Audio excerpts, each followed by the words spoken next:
प्यारे बच्चों, कोविड-19 के कारण आप सभी अपने अपने घरों में रहकर ही अपनी पढ़ाई कर रहे हैं। ऐसे समय में आप अपनी पढ़ाई को रोचक तरीके से सीख समझ सकें, इसके लिए झारखंड सरकार द्वारा प्रस्तुत किया जा रहा है हमारा दूरदर्शन हमारा विद्यालय कार्यक्रम।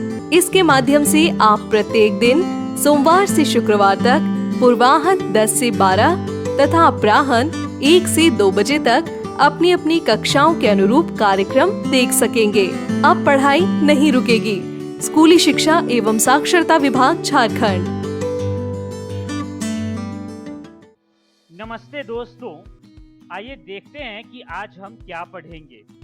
हम एपिसोड की शुरुआत कक्षा 9 के हिंदी के अध्याय सवये के साथ करेंगे और आज हम इस अध्याय के पहले और दूसरे भाग को पढ़ेंगे।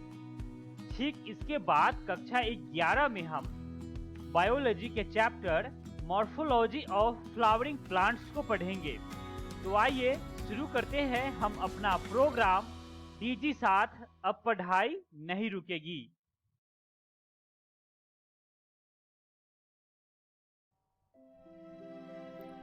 नमस्कार विद्यार्थियों, इस वीडियो में आपका बहुत बहुत स्वागत है।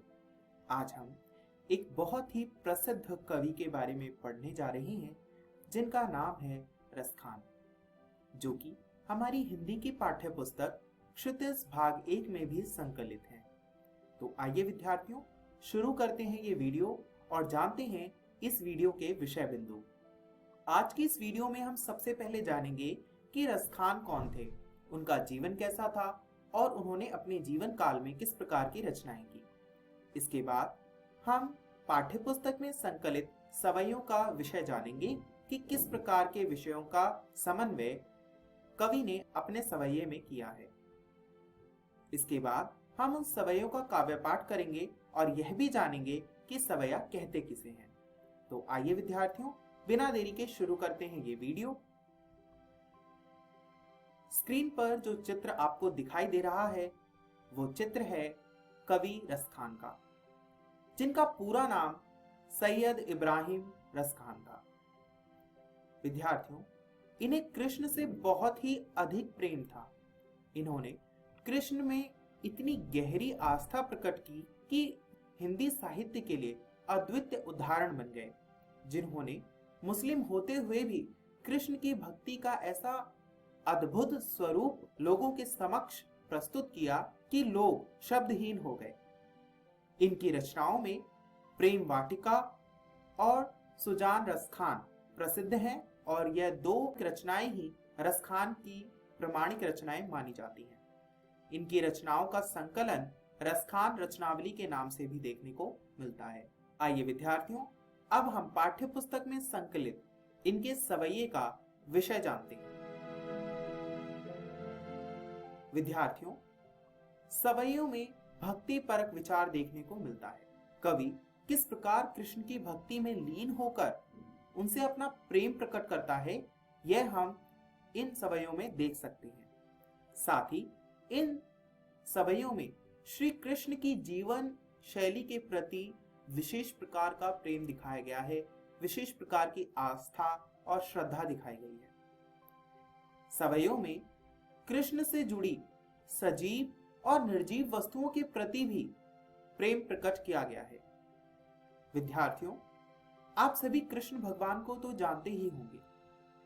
रसखान ने अपनी काव्य रचनाओं में श्री कृष्ण के जीवन शैली को अपनाने की विशेष प्रकार की इच्छा प्रकट की है। तो आइए विद्यार्थियों, हम जानते हैं उनकी सवैयों को और करते हैं उन सवैयों का काव्य पाठ।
विद्यार्थियों, जिस सवय को अभी आपने सुना, ये रसखान का पहला सवैया है जो हमारी पाठ्य पुस्तक में संकलित है। अगर आप इस सवैये को ध्यानपूर्वक देखें तो आपको पता चलेगा कि इसमें 4 पंक्तियां होती हैं। ये सवैये की पहचान है कि वह 4 पंक्तियों में होगी। सवैये की और भी बहुत सी पहचान होती है जिसे हम अगले सवैये का पाठ करते हुए जानेंगे। तो आइए अगले सवैये का पाठ करते हैं।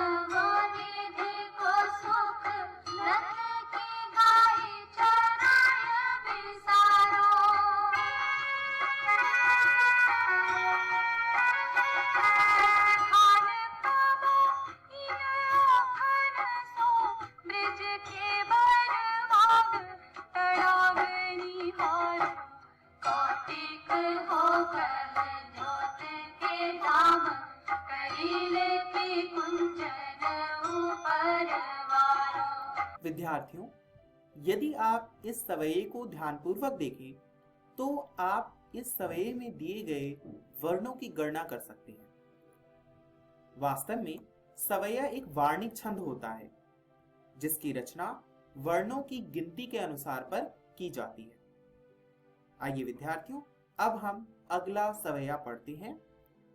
अगला सवैया है मोर पखा सिर ऊपर राखी हूं, गुंजकी माल गरे पहरोंगी, ओढ़ी पितांबर ले लकुटी बन, गोधन गवारन संग फिरोंगी, भावतो वो ही मेरो रस खानी, सो तेरे कहे सब स्वांग करोंगी, या मुरली मुरलीधर की अधारन, धरी अधरा ना धाराऊं। विद्यार्थियों, अभी हमने जाना कि जो सवैये होते हैं वे वार्णिक छंद होते हैं।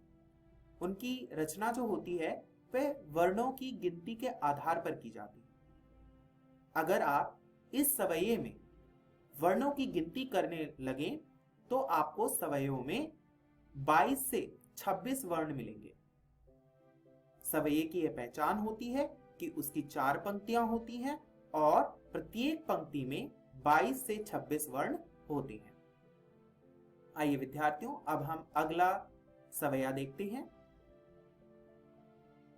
काननी दे उंगरी राहिबो, जबहि उरली धुन मंद बजे हैं, मोहनी तानन सो रस खानी, अटा चढ़ी गोधन गए हैं तो गए हैं, तेरी कहो सगरे ब्रज लोगनी,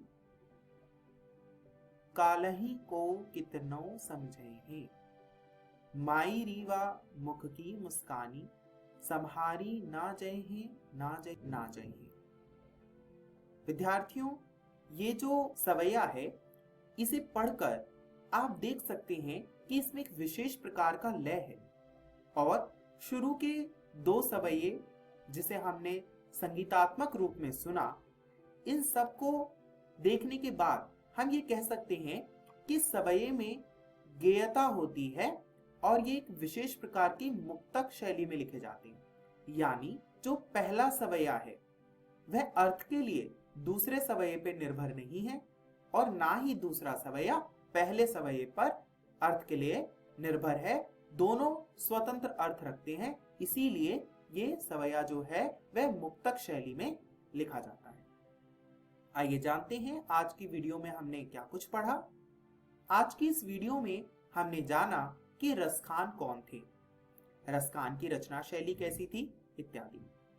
इसके बाद हमने जाना कि रसखान के सवैयों का विषय क्या है और सवैया कहते किसे हैं, इस पर भी हमने विचार किया। अगली वीडियो को देखने के लिए आप पाठ्य पुस्तक में संकलित सवैये जरूर पढ़कर आएं। इसको और सरल बनाने के लिए स्क्रीन पर जो सवैये आपको दिखाई दे रहे हैं, जिन्हें लाल रंग के डिब्बे में रखा गया है, उन्हें पढ़कर आएं। इस वीडियो को देखने के लिए बहुत बहुत धन्यवाद। नमस्कार विद्यार्थियों, इस वीडियो में आपका बहुत बहुत स्वागत है। आज हम कवि रसखान के कुछ सवैयों को पढ़ने वाले हैं और उसका अर्थ जानने वाले हैं। तो आइए जानते हैं इस वीडियो के विषय बिंदु। आज की इस वीडियो में हम सबसे पहले रसखान के पहले 2 सवैयों का प्रसंग जानते हुए उसका अर्थ भी जानेंगे। जब हम सवैयों का प्रसंग जान लेते हैं तो उसका अर्थ समझना बहुत ही सरल हो जाता है। तो आइए विद्यार्थियों, बिना देरी के शुरू करते हैं ये वीडियो। पहला सवैया जिसका हम पाठ कर चुके हैं, उसका प्रसंग इस प्रकार है कि कवि कृष्ण की लीला भूमि से अपना प्रेम व्यक्त कर रहा है।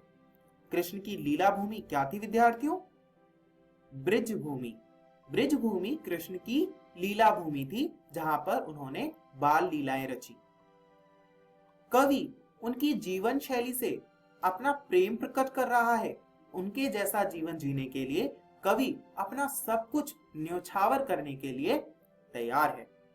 तो आइए विद्यार्थियों, पढ़ते हैं पहला सवैया और जानते हैं उसका अर्थ। पहले सवैये की 2 पंक्ति हैं। मानुष हों तो वही रस खानी, बसों ब्रिज गोकुल गांव के ग्वारन। जो पशु हों तो कहा बस मेरो, चरो नित नंद की धेनु मझार। मानुष का अर्थ होता है मनुष्य और बसों का अर्थ होता है बसना। ग्वारन का अर्थ होता है ग्वालों के बीच में।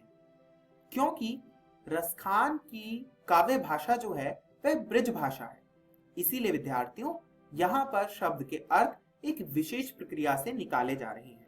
पशु का अर्थ होता है पशु, बस का अर्थ होता है वश में रहना, और चरों का अर्थ होता है चरता हो। नित्य यानी हमेशा, धेनु यानी गाय, और मझारन यानी बीच में। तो आइए विद्यार्थियों, अब हम इन पंक्तियों का अर्थ जानते हैं।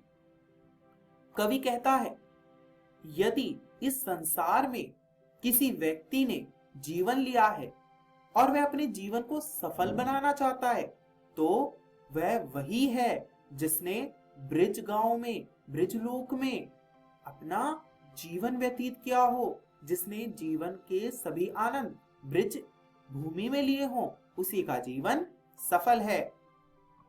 आगे कवि कहता है कि अगर किसी पशु का जन्म हुआ है तो पशु का जीवन तभी सार्थक है जब वह, जो नंद बाबा की गायें हैं, नंद बाबा यहाँ पर श्री कृष्ण के पालक थे, श्री कृष्ण को पालने वाले थे, तो जो नंद की गायें हैं उनके बीच में रहता हो और चरता हो। आइए विद्यार्थियों, अब हम अगली पंक्ति का अर्थ जानते हैं। पहले सवैये की अगली पंक्ति है, पाहन हो तो वही गिरी को जो, कियो हरि छत्र पुरंदर धारण। जो खग हो तो बसेरो करो मिली, कालिंदी कूल कदम्ब की डारन। यहाँ पर पाहन का अर्थ है पत्थर, गिरी का अर्थ होता है पर्वत, हरि छत्र यानी छत्र का अर्थ छाता, यानी हरि ने जिसको छत्र बनाया हो। पुरंदर का अर्थ होता है इंद्र, और धारण का अर्थ होता है धारण करना।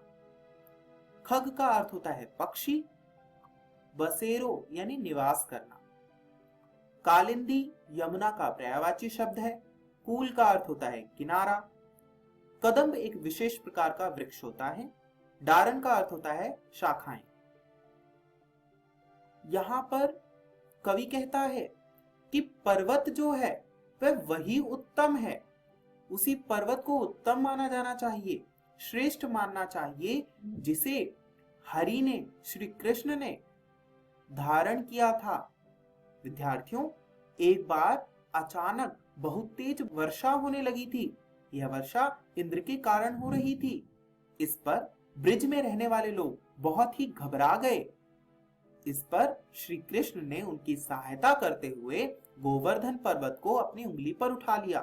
तो कवि उसी घटना का वर्णन करते हुए कहता है, उसी पर्वत का वर्णन करते हुए कहता है कि यदि कोई पत्थर है तो वह पत्थर वही हो जिसे श्री कृष्ण ने अपनी उंगली पर धारण करके छत्र बनाया था।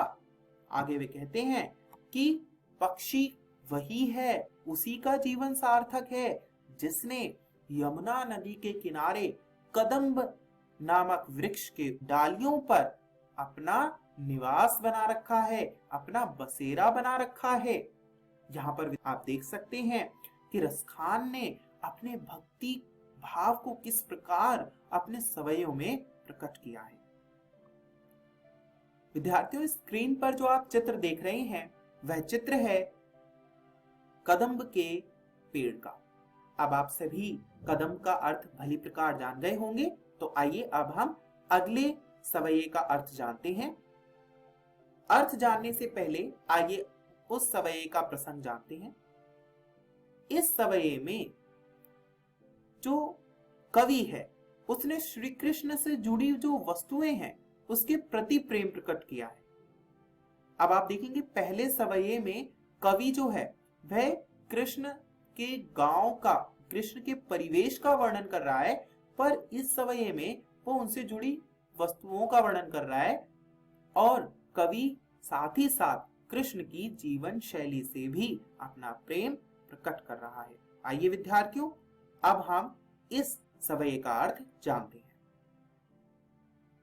सवैया है, या लकुटी अरु कामरिया पर राज तिहुपुर को तजडारो, अटहूं सिद्धि नौ निधि के सुख, नंद की गाय चराए बिसारो। तो यहां पर या का अर्थ है इस, लकुटी मतलब लाठी, और कामरिया जब जो गवाले होते हैं अपने पशु को चराने के लिए जाते हैं तो वो एक लाठी और एक छोटा सा कम्बल अपने ऊपर रखते हैं, उसे कामरिया बोलते हैं। तिहु यानी तीनों, और पुर यानी लोग, तजी यानी त्याग करना, और डारो यानी तू। तो इसका पूरा अर्थ हुआ छोड़ दूं। अठहु सिद्धि, अठहु सिद्धि यानी आठों सिद्धियां, और नौ निधियां। सिद्धियां 8 होती हैं और निधियां 9 होती हैं। का सुख, नंद की गाय चराए, बिसारो का अर्थ होता है भुला देना, त्याग कर देना। इस प्रकार इन पंक्तियों का अर्थ हुआ कि ग्वालों की लाठी और कम्बल पर तीनों लोगों का सुख त्याग किया जा सकता है। क्यों त्याग किया जा सकता है? क्योंकि ऐसा जीवन जो है वह रसखान ने श्री कृष्ण को जीते देखा है। और विद्यार्थियों ऐसा कहते हैं कि रसखान को श्री कृष्ण के दर्शन हो गए थे, और जब श्री कृष्ण के दर्शन उन्हें हुए तो वह उन्हीं के जैसा जीवन जीने के लिए ललायित होने लगे। तो यहाँ पर उन्होंने उनके जीवन शैली से जुड़ी चीजों को बहुत ही प्रेम और श्रद्धा की दृष्टि से देखा है। वो कहते हैं कि श्री कृष्ण के जैसा जीवन बिताने के लिए मैं 8 सिद्धि और 9 निधि के सुख को त्याग कर सकता हूं। और श्री कृष्ण का जीवन कैसा था? श्री कृष्ण गाय चराते थे, वह एक ग्वाले थे, वह एक ग्वाले परिवार में रहते थे।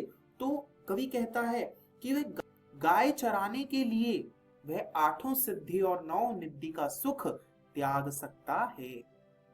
आइए विद्यार्थियों, अब हम अगली पंक्तियों का अर्थ जानते हैं। कवि कहता है, रसखान कबौ इन आखिन सो, ब्रिज के बन बाग तड़ाग निहारो, कौटिक एकल धौत के धाम, करिल के कुंजन ऊपर वारो। कबौ यानी जब से, और सौ का अर्थ है से। तड़ाग का अर्थ है तालाब, और निहारो यानी देखता। कौटिक का अर्थ है करोड़ों, कलधौत का अर्थ है सोना, धाम का अर्थ है भवन। करिल एक प्रकार का वृक्ष होता है, जंगली वृक्ष होता है, जंगल में पाया जाता है। कुंजन का मतलब होता है लताओं का गुच्छ, यानी लताओं का एक समूह, घेरा। और वारों यानी निछावर करना, त्याग करना।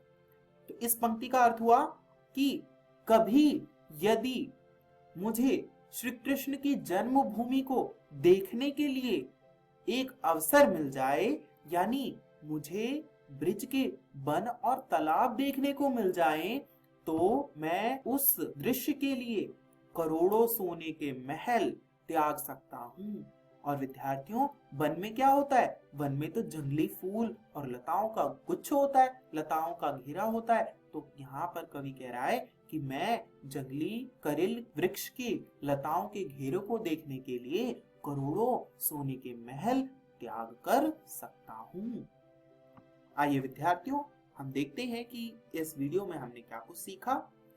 इस वीडियो में हमने जाना कि कवि की भक्ति कैसी है, कवि का भक्ति भाव कैसा है, और कवि ने श्री कृष्ण की वस्तुओं से किस प्रकार अपना प्रेम प्रकट किया है, वह भी हमने इन सवैयों में देखा।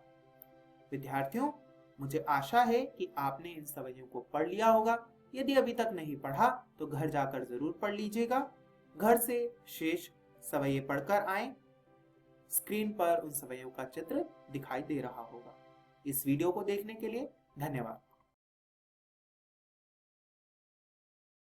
नमस्कार दोस्तों, आज हम जीव विज्ञान का पाठ पुष्पी पादपों की आकारिकी के बारे में कुछ और जानेंगे। इस वीडियो में हम पढ़ेंगे पत्ती, शिराविन्यास, पत्ती के प्रकार, पर्णविन्यास, पत्ती के रूपांतरण। पत्ती पार्वीय चपटी संरचना होती है जो तने पर लगी रहती है। ये गांठ पर होती है और इसके कक्ष में कली होती है। कक्षीय कली बाद में शाखा में विकसित हो जाती है। पत्तियां परों के शीर्षस्थ मेरिस्टम से निकलती हैं। ये पत्तियां अग्रविसारी रूप में लगी रहती हैं। ये पौधों के बहुत ही महत्वपूर्ण अंग है क्योंकि ये भोजन का भी निर्माण करती है। एक प्रारूपी पत्ती के 3 भाग होते हैं: पर्णधार, पर्णवृंत तथा स्तरिका। पत्ती पर्णधार की सहायता से तने से जुड़ी रहती है और इसके आधार पर 2 पार्श्व में छोटी पत्तियां निकल सकती हैं जिन्हें अनुपर्ण कहते हैं। एक बीजपत्री में पर्णधार चादर की तरह फैलकर तने को पूरा अथवा आंशिक रूप से ढक लेता है। कुछ लेग्यूमी तथा कुछ अन्य पौधों में पर्णाधार फूल जाता है। ऐसे पर्णाधार को पर्णवृंततल्प यानी पल्वाइनस कहते हैं। इस चित्र में आप देख सकते हैं किस तरह इसका पर्णाधार फूल गया है।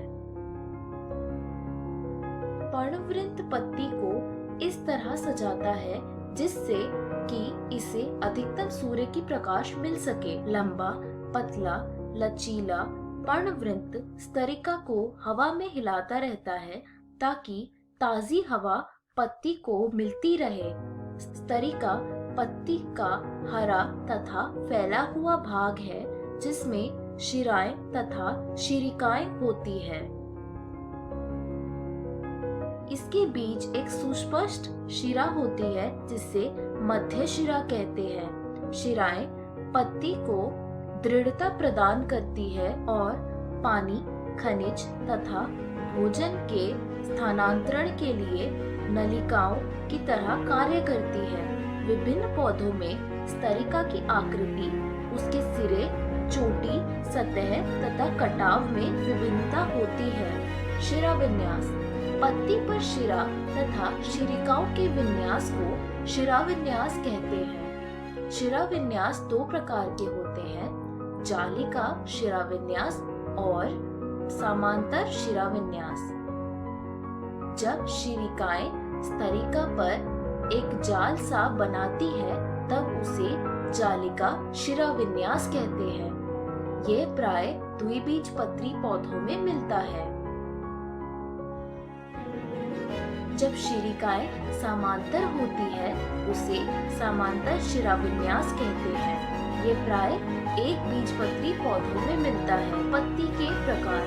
पत्तियों के 2 प्रकार होते हैं: सरल पत्ती, जब पत्ती की स्तरिका अछिन्न होती है अथवा कटी हुई लेकिन कटाव मध्य शिरा तक नहीं पहुंच पाता, तब वह सरल पत्ती कहलाती है। संयुक्त पत्ती।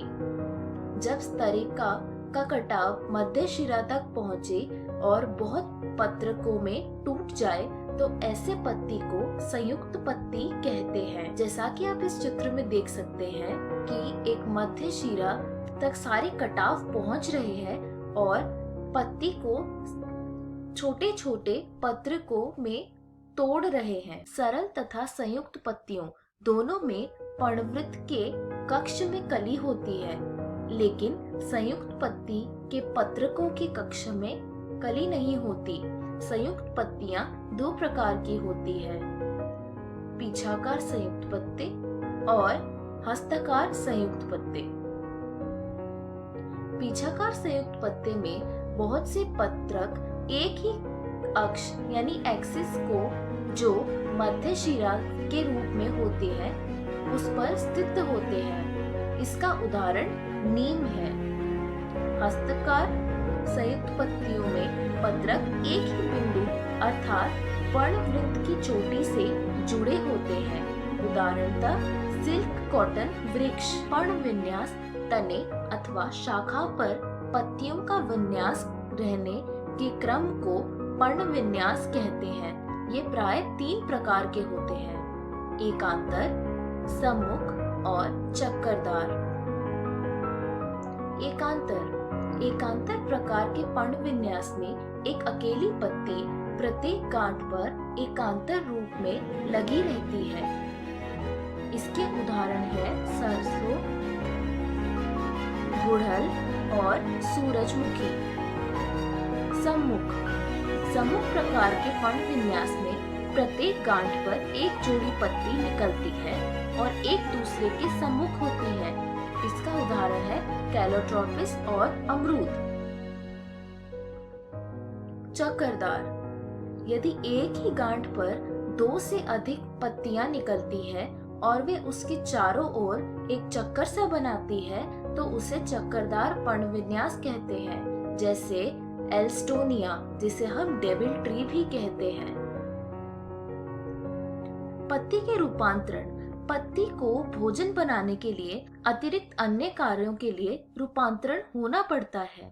वे ऊपर चढ़ने के लिए प्रतान में जैसे मटर और रक्षा करने के लिए शूल कांटों में जिसे कैक्टस में परिवर्तित हो जाते हैं। प्याज तथा लहसुन की गूदेदार पत्तियों में भोजन संचयित रहता है। कुछ पौधे जैसे ऑस्ट्रेलियन अकेसिया में पत्तियां छोटी तथा अल्पायु होती है। पौधों में पर्णवृत्त फैलकर हरा हो जाता है और भोजन बनाने का कार्य करता है। कुछ कीटाहारी पादपों में पत्ती घड़े के आकार में रूपांतरित होती है।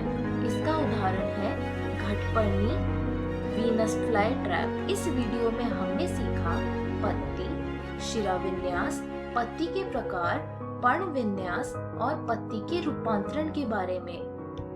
अगली वीडियो में हम पढ़ेंगे पुष्प क्रम, पुष्प और पुष्प के भाग के बारे में। धन्यवाद।